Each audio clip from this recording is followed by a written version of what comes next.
Why are you listening to me? I don't care what you do once this thing's over with. You can lay down and die and rot in the street. Television history is filled with iconic series, but few captured the hearts of Americans like Bonanza. For 14 seasons, viewers traveled to the Ponderosa Ranch every Sunday night, embracing the Cartwright family as their own. Well, this is not Virginia City, ma'am. You're on the Ponderosa. The Ponderosa? What's that? The Ponderosa, ma'am. That's the home place of the Cartwrights. At the center of this beloved Western stood Dan Blocker's character Hoss Cartwright, the gentle giant whose warm smile and kind heart provided the emotional core of the series. Who says we won't see the world? Do you think so, Hoss? Really and truly? Absolutely. That is, unless you're too busy taking care of the kids. While Bonanza achieved remarkable success throughout its run, the show's final episodes featuring Blocker hold a particular poignance for fans. This Hoss character that you play, do you have much trouble separating Dan Blocker from Hoss Cartwright? His last appearances on screen marked not just the end of an era for the character, but would ultimately signal the beginning of the end for one of television's greatest westerns. When Bonanza premiered in September 1959, few could have predicted the cultural juggernaut it would become. As one of NBC's first programs broadcast entirely in color, the series leveraged the emerging technology to showcase the breathtaking landscapes of the American West. This visual innovation paired perfectly with compelling storytelling about the Cartwright family, Ben and his three sons Adam, Hoss, and Little Joe, who ran the 1,000-square-mile Ponderosa Ranch near Virginia City, Nevada. The show quickly ascended to the pinnacle of television popularity, holding the #1 spot in the Nielsen ratings from 1964 to 1967. For an astonishing 14 seasons and 431 episodes, Bonanza remained a fixture in American living rooms, becoming the second longest-running Western in television history, surpassed only by Gunsmoke. What distinguished Bonanza from other Westerns of its era was its willingness to tackle complex social issues, while never abandoning its core values of family loyalty and frontier justice. The show addressed racism, prejudice, and moral dilemmas with nuance rare for its time. The Cartwrights weren't simply cowboys engaged in weekly shootouts. They were thoughtful men navigating the complexities of the American frontier with compassion and integrity.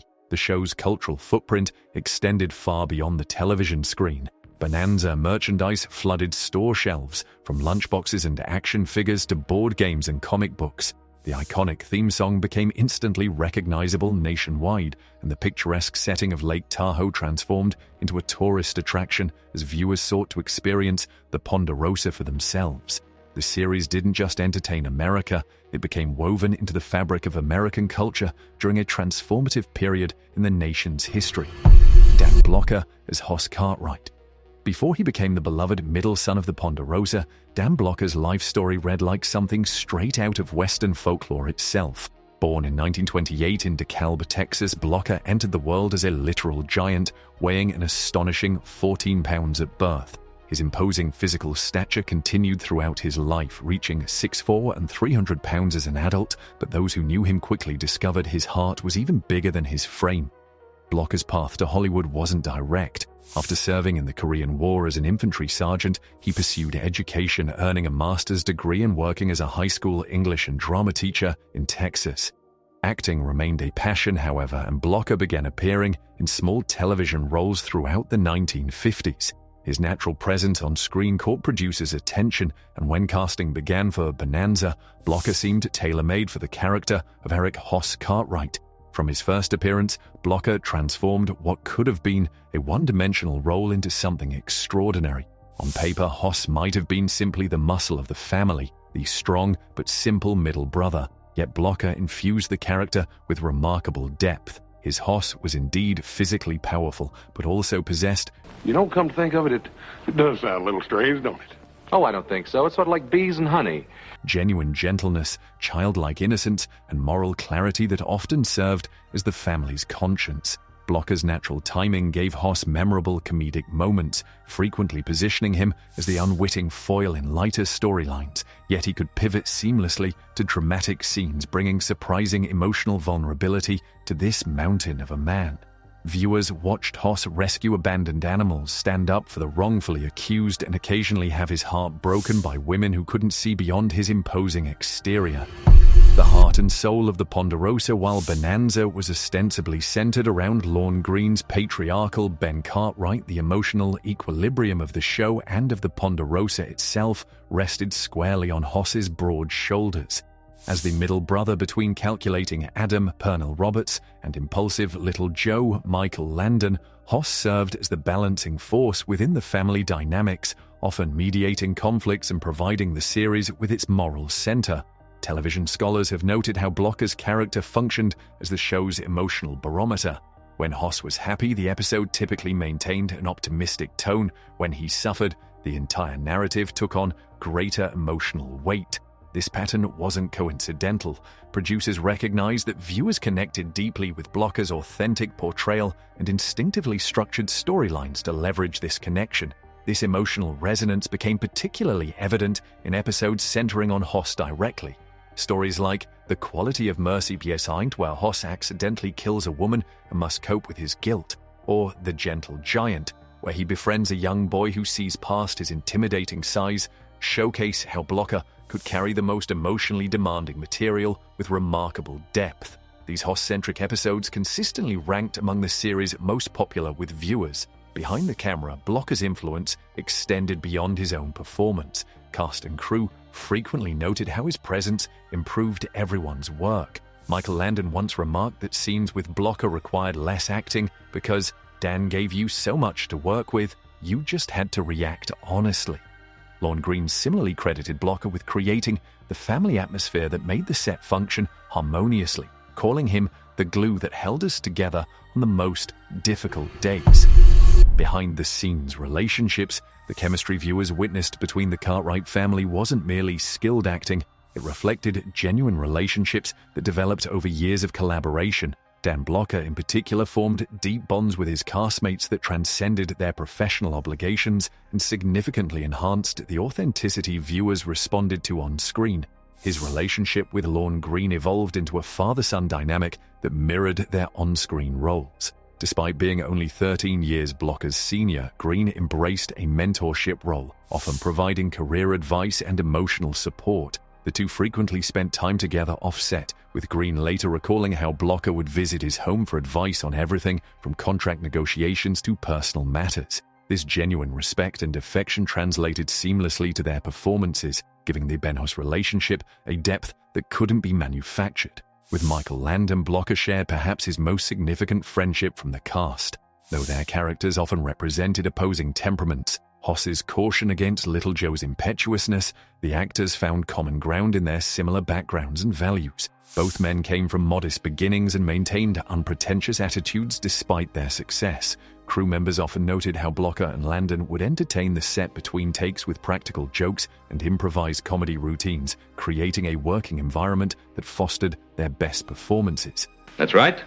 You'll be in charge of ranch operations and make all the decisions just as I do. These relationships extended beyond the principal cast. Victor Sen-Young, who played the Cartwrights' cook Hop Sing, later spoke about Blocker's consistent kindness, noting how the star would defend him when the character risked becoming stereotypical.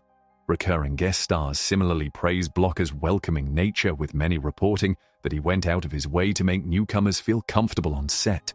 Perhaps most tellingly, when production disagreements arose, it was frequently Blocker who served as the peacemaker.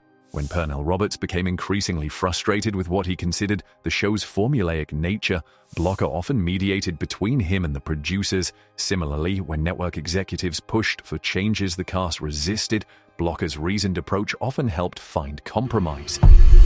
Blocker's declining health. As Bonanza entered its 13th season in 1971, observant viewers might have noticed subtle changes in Dan Blocker's appearance and energy on screen. While the actor had always been a large man, his weight had increased noticeably, and at times he seemed to move with greater effort than in earlier seasons. These visible changes reflected serious health challenges that Blocker had begun facing behind the scenes. According to cast members who later discussed this period, Blocker had been experiencing concerning symptoms for several months but had largely kept the extent of his health issues private. Michael Landon later revealed that Blocker would occasionally need to take breaks during filming of physically demanding scenes, something that had never been necessary in previous seasons. Dan never complained, Landon recalled in a 1973 interview, but we could tell he wasn't feeling like himself. Medical records later confirmed that Blocker was suffering from several interconnected health issues, primarily related to his circulatory system. He had developed high blood pressure and had been diagnosed with what doctors now recognize as early symptoms of heart disease. These conditions were compounded by the physical demands of filming a television western, which often required long hours outdoors in varying weather conditions and occasional stunt work. Production accommodations began subtly. Eagle-eyed fans have noted how episodes from this period feature fewer scenes of Hoss riding horseback or engaging in physical altercations, elements that had been staples in earlier seasons. Scenes were increasingly structured to allow Blocker to remain seated or stationary. The production team, recognizing Blocker's value to the show, worked diligently to adjust filming schedules and scene blocking to minimize strain on the actor. Blocker himself downplayed concerns when questioned by the press, typically responding with his characteristic humor. When a TV Guide reporter commented on his weight in late 1971, Blocker quipped, "Hoss was never supposed to be a lightweight." This reluctance to acknowledge his health struggles publicly reflected both Blocker's private nature and his commitment to the show. He didn't want public concern about his health to overshadow Bonanza itself. The last episode, filmed the final episode Dan Blocker completed for Bonanza, was titled The Hunter, the 22nd episode of Season 13. Aired on February 27, 1972, this episode would take on profound significance as fans' last opportunity to see Hoss Cartwright in action, though no one, including Blocker himself, realized its significance at the time of filming in early 1972. Just one thing I gotta find out. What do you want me to be doing when I ain't busy? Oh, I'll think of something, Hoss. The Hunter revolves around a storyline that ironically highlighted Hoss's physical strength and endurance. The plot centers on a ruthless bounty hunter named Thaddeus McQueen, played by character actor Jackie Lamb, who comes to Virginia City tracking a fugitive. When McQueen's brutal methods endanger innocent people, the Cartwrights intervene, with Hoss in particular standing against the bounty hunter's callousness. The episode culminates in a confrontation between Hoss and McQueen that showcases Blocker's continued ability to portray both physical power and moral authority. Production records indicate filming took place over 7 days in January 1972, with director Lewis Allen later recalling that the shoot presented challenges due to unusually cold weather on the outdoor sets. Allen noted that despite visibly struggling with the conditions, Blocker remained professional throughout, never missing a day of filming despite what must have been considerable discomfort. The episode contains several scenes that now carry poignant significance for fans. A memorable dinner table sequence features extended interaction between all three Cartwright men, with Hoss articulating his belief that justice should never be sacrificed for expediency, a statement that captured the character's moral clarity. Another scene shows Hoss with a young boy who's being frightened by the bounty hunter, demonstrating the gentle giant's natural way with children, always a highlight of the character. Perhaps most notably, the final scene Blocker ever filmed for the series features Hoss standing on the porch of the Ponderosa ranch house, watching the bounty hunter leave town. The shot lingers on Blocker's face as he delivers a reflective line about how some men never find peace. In retrospect, this quiet moment of philosophical contemplation perfectly encapsulates what made Hoss such a compelling character: physical strength balanced with deep humanity. Signs of trouble on screen viewing. Dan Blocker's final episodes today, with a knowledge of what was to come, reveals subtle but unmistakable indications that all was not well with the beloved actor. While the production team made concerted efforts to accommodate Blocker's health challenges, certain changes in his appearance and performance became increasingly apparent to observant viewers throughout Season 13. The most immediately noticeable change was in Blocker's physical appearance. While Hoss had always been portrayed as the largest Cartwright, Blocker's weight had increased significantly, with his face appearing noticeably fuller than in previous seasons. Costume designers subtly modified his wardrobe, favoring looser-fitting shirts and vests that could accommodate his changing physique while maintaining the character's established look. Equally telling were changes in how Hoss's scenes were blocked and filmed. Directors increasingly positioned Blocker in stationary positions, seated at the dinner table, standing at the bar in the saloon, or behind his desk at the Ponderosa. Scenes that would have previously shown Hoss engaged in physical activity were either reimagined or assigned to other characters. In episodes like The Customs of the Country, Joe and Ben handle a cattle drive while Hoss remains primarily at the ranch house, a division of labor that would have been unusual in earlier seasons. Blocker's vocal performance also showed subtle signs of strain. His distinctive bass voice occasionally sounded breathier than before, particularly in scenes requiring emotional intensity. Dialogue scenes were increasingly shot in shorter takes, allowing the actor more frequent breaks. Sound engineers made technical adjustments to ensure Blocker's lines remained clear without requiring him to project with his former power. Perhaps most revealing were the changes in Hoss's role within storylines. Scripts increasingly positioned the character in advisory or supervisory roles rather than as a direct participant in action sequences. Where earlier seasons regularly featured Hoss in fistfights or physically demanding rescues, the final episodes more often showed him directing others or arriving after the physical conflict had concluded. Blocker's sudden death.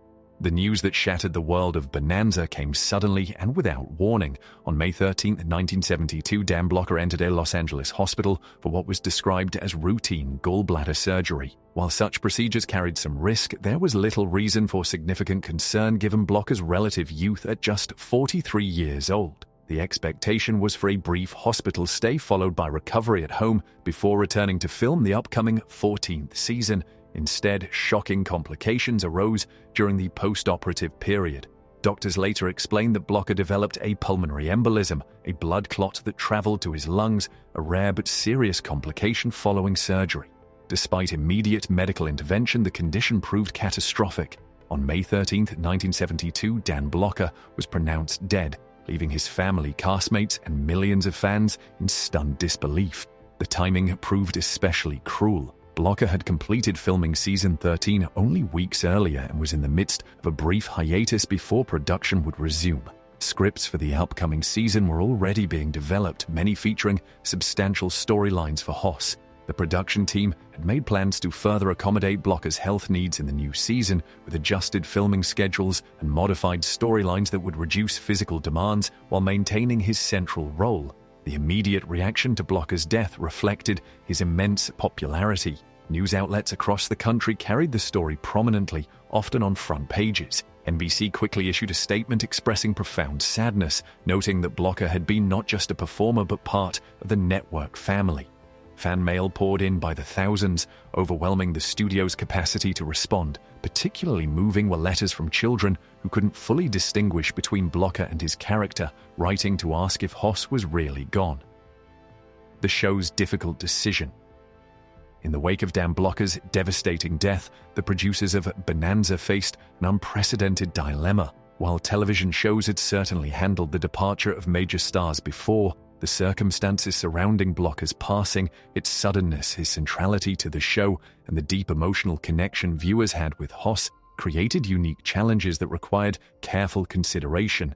Producer Richard Collins later described the immediate aftermath as the most difficult decision period in the show's history. The production team identified 3 potential paths forward: recast the role of Hoss with another actor, introduce a new character to fill the narrative gap, or end the series entirely. Each option carried significant risks and implications for the show's legacy. Recasting was quickly dismissed as untenable. As Collins explained in a later interview, Dan hadn't just played Hoss. In many ways, he was Hoss. Asking another actor to step into that role would have been unfair to everyone: the new actor, the remaining cast, and especially the viewers. This recognition reflected the unique bond Blocker had established with the character and audience over 13 years. Ending the series received serious consideration. Lorne Greene reportedly advocated for this approach, arguing that Bonanza without Blocker would be fundamentally compromised. The show had already weathered the departure of one original cast member when Pernell Roberts left in 1965, but Hoss represented something different: the emotional core that balanced the family dynamic. Without that center, Greene questioned whether the essential chemistry could survive. Ultimately, financial and contractual realities influenced the decision to continue. NBC had committed significant resources to the upcoming season, international distribution deals were in place, and many crew members depended on the show for their livelihoods. After extensive discussions with the network, remaining cast members, and Blocker's family, the decision was made to proceed with a 14th season. Rather than replacing Hoss directly, the producers opted to acknowledge the irreplaceable nature of Blocker's contribution by leaving a visible absence in the Cartwright family.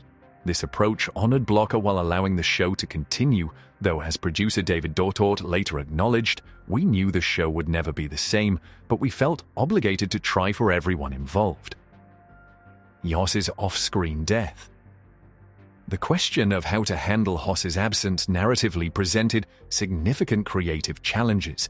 Unlike planned character exits that could be crafted over multiple episodes, the production team had to address a sudden, permanent absence with no opportunity for on-screen closure. Their approach would need to balance respect for both Blocker and his character while providing a plausible explanation for viewers. After considerable deliberation, the producers made a notable decision that differentiated Bonanza from how many series might handle such situations today.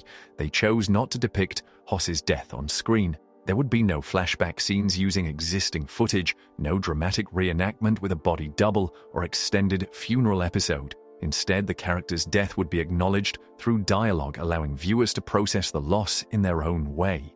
The season 14 premiere, titled Forever, addressed the situation directly but with remarkable restraint. Early in the episode, a conversation between Ben and Little Joe establishes that Hoss had died in an accident while trying to save someone from drowning. This explanation felt appropriate for the character.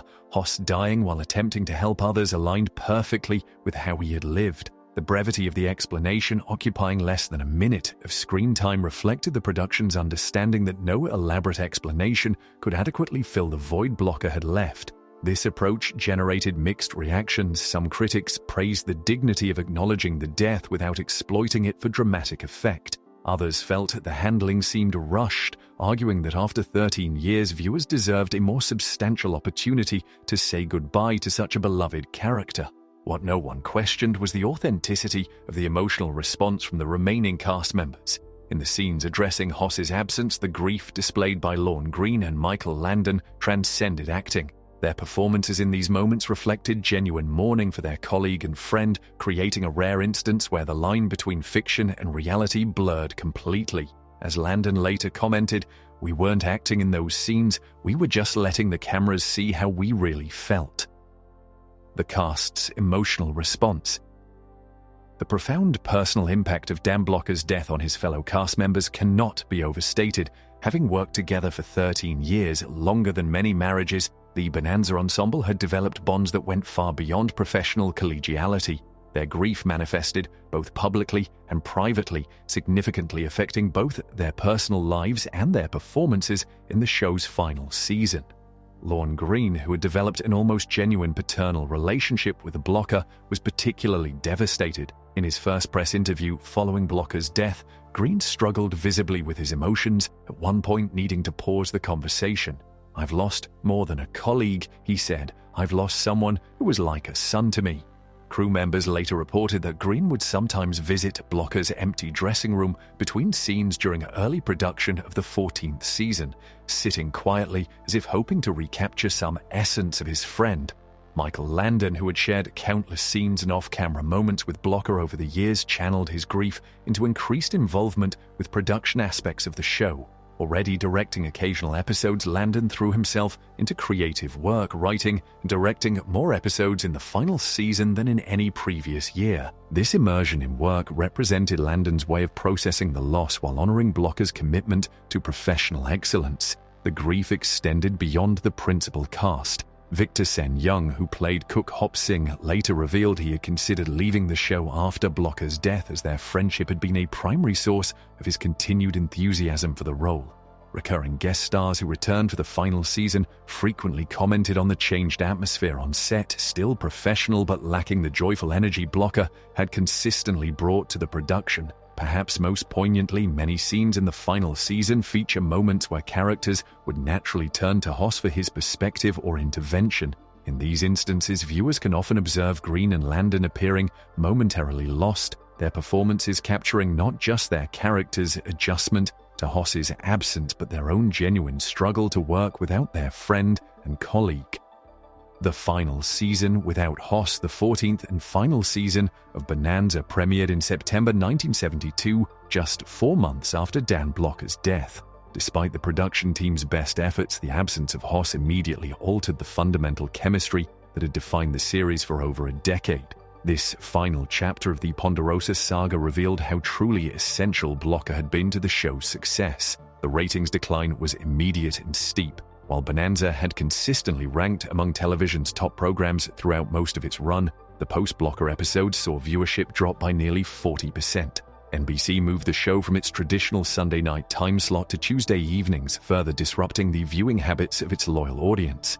This scheduling change, combined with the emotional void left by Blocker's absence, accelerated the decline. Narratively, the show struggled to find its balance. The writers attempted various approaches to fill the gap in the Cartwright family dynamic. A new ranch hand character named Griff King, played by Tim Matheson, was introduced, but viewers never embraced him as they had Hoss. Episodes increasingly focused on guest stars and peripheral characters, creating a sense that the show was drifting from its core identity as a family drama. The production also faced practical challenges in restructuring scenes that had traditionally relied on the three-brother dynamic. For 13 years, scenes had been blocked and written with specific expectations about how Adam, initially, Hoss and Little Joe would interact. Without Blocker's commanding physical presence and perfect comic timing, exchanges that would have previously worked effortlessly often felt imbalanced or incomplete. Particularly affected were the light-hearted moments that had provided necessary contrast to the show's dramatic elements. Blocker's natural humor had frequently diffused tension in both the narrative and the viewing experience. Without this balance, the final season took on a consistently more somber tone, even in episodes intended to be adventurous or uplifting. By January 1973, both the network and production team recognized that the experiment was not succeeding. NBC announced the cancellation, and the series concluded with a standard episode rather than a special finale, a quiet end for what had been television's most dominant drama for much of its run. The final episode aired on January 16, 1973, drawing just a fraction of the audience that had faithfully followed the Cartwrights' adventures at their peak.